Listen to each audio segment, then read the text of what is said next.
Wow, I got some crazy news. I don't know what you guys would think about this, but Marlon Wayans is going to play Richard Pryor. Marlon Wayans is going to play Richard Pryor. I don't know what to feel about this. You know, we got Marlon Wayans from a comedic family. They're like the comedy Jacksons, you know. He kind of is thin like, you know, Richard Pryor was. He's kind of over the top, but as far as the genius of Richard Pryor, he would have to pull off a hell of a performance, and that's what I heard that he did to audition and get this role. He fought for this role. It's being produced by Chris Rock, the widow of Richard Pryor, and let's see, Mark Gordon.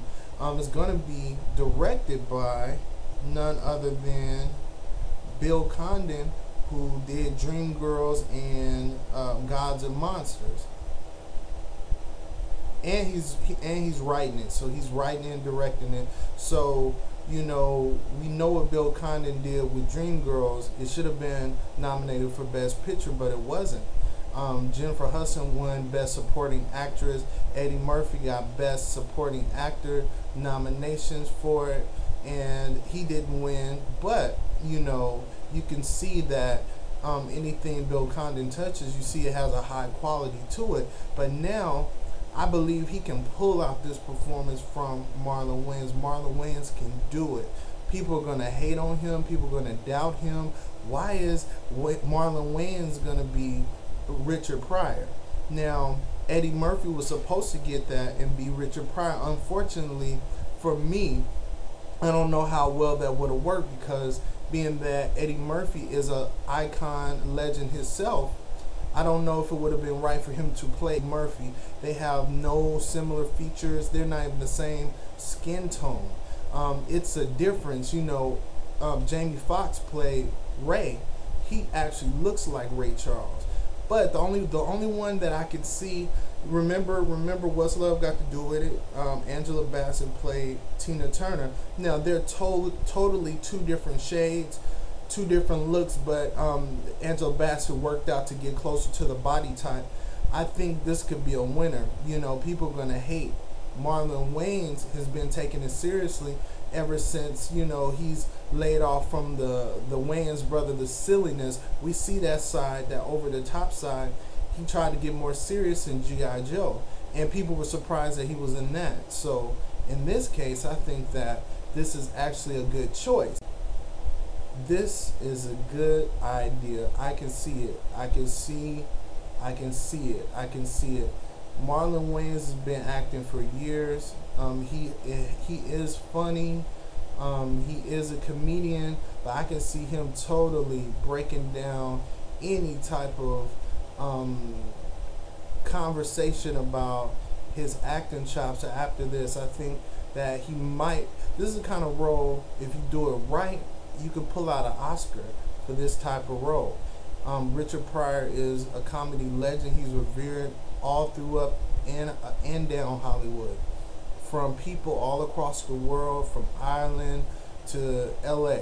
You know, he is been a staple in comedy. He is the Michael Jackson of comedy.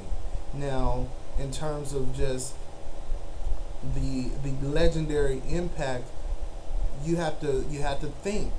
Richard Pryor had a lot of levels. He used to do drugs. I mean, it was chronicled in his biopic called JoJo Dancer, where he was wild and crazy, and you know, he got burned from smoking a crack pipe. You know, he got burned horribly bad. But you know, with this type of idea of having Marlon Wayans, it's totally left field. I know every male actor in Hollywood was clamoring for this role, but they lost out. Nobody could get this role but Marlon Wayans. That says a lot. That says that the company, the producers, wanted to take a chance with Marlon Wayans, someone that is not considered to be a legendary type, iconic type stand-up comedian, but he has proven that he is funny. That's one thing, but can you be Richard Pryor funny? Can you recreate the jokes? Can you recreate the stand-up? Can you recreate the timing? Can you recreate the mood, the attitude, the flow, the style, the regalness that Richard Pryor had? And can you create the spiral? Can you break yourself down emotionally? Can you get into this character? This is what you're gonna have to do, Marlon. Marlon, you're gonna have to kill this role. You can't be okay. You can't be mediocre. You can't be Beyonce as Etta James in Cadillac Records. You can't do that. You have to play the part. You have to play the character. We have to believe you. We have to believe you. And I believe that you can pull this out. This is the perfect time. I feel like it's a blessing for you to get this. Something has changed. Something has changed in you in a way that you can see a maturity. But this role can change your life. This is a make or break moment. So don't mess it up. Well, that's too much pressure. We're with you. We support you in doing this role. Okay. Any questions that you have, if you disagree with me, if you feel like it could have been given to someone else, hey, you're welcome to comment. I would love for you to rate, comment, and subscribe. That would help me out. And I have a movie coming out called Undone that I'm co-directing, co-starring in, and I wrote. So you can check that information out with the cast members on Calativity.com, as well as you can go to my blog, funnyinink.com. I'll have all this on the video.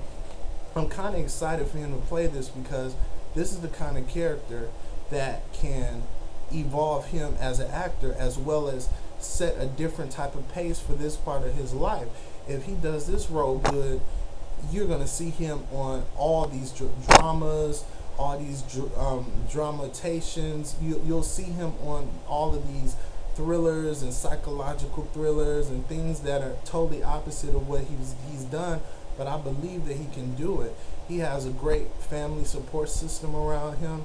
Plus, this is something he could really dig his teeth into. It's no joke, I would love to have seen just a casting call, private casting call for all the important actors he probably competed with.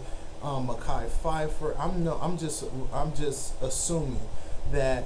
I don't believe that this was a walk-on role for him. I believe that every black actor in Hollywood wanted this role. Eddie Murphy, unfortunately, I just couldn't see it. I can't see Eddie Murphy playing this role. Mainly because his facial expressions, his swag is like Eddie Murphy. Is even when he's an actor, he still pulls a little bit of Eddie Murphy into it. But this is type of respectful thing, because since Pryor is not here with us, he has to be almost between 95 to 100% on this role. He can't be 75, he can't be 79, he can't be nothing like that. He has to be so close to 100 or 110 that it's going to make us believe that he's Richard Pryor, and we're going to want to see it again and again. The movie is budgeted for $20 million, but I'm sure after the buzz hits, it's going to be more involved into this story. With a $20 million budget, this is going to have to be a strong story. It's not going to be special effects and anything like that. This is going to have to be a strong, detailed story, and it's going to have to chronicle the ups and downs of Richard Pryor's life. And we're all with you. If you have any questions or comments, again, rate, comment, and subscribe. Let me know how you feel. Is he the one for this role? It could have been somebody better. Is there a better choice? Do you see him playing this role? All right, thank you so much, and I'll talk to you later.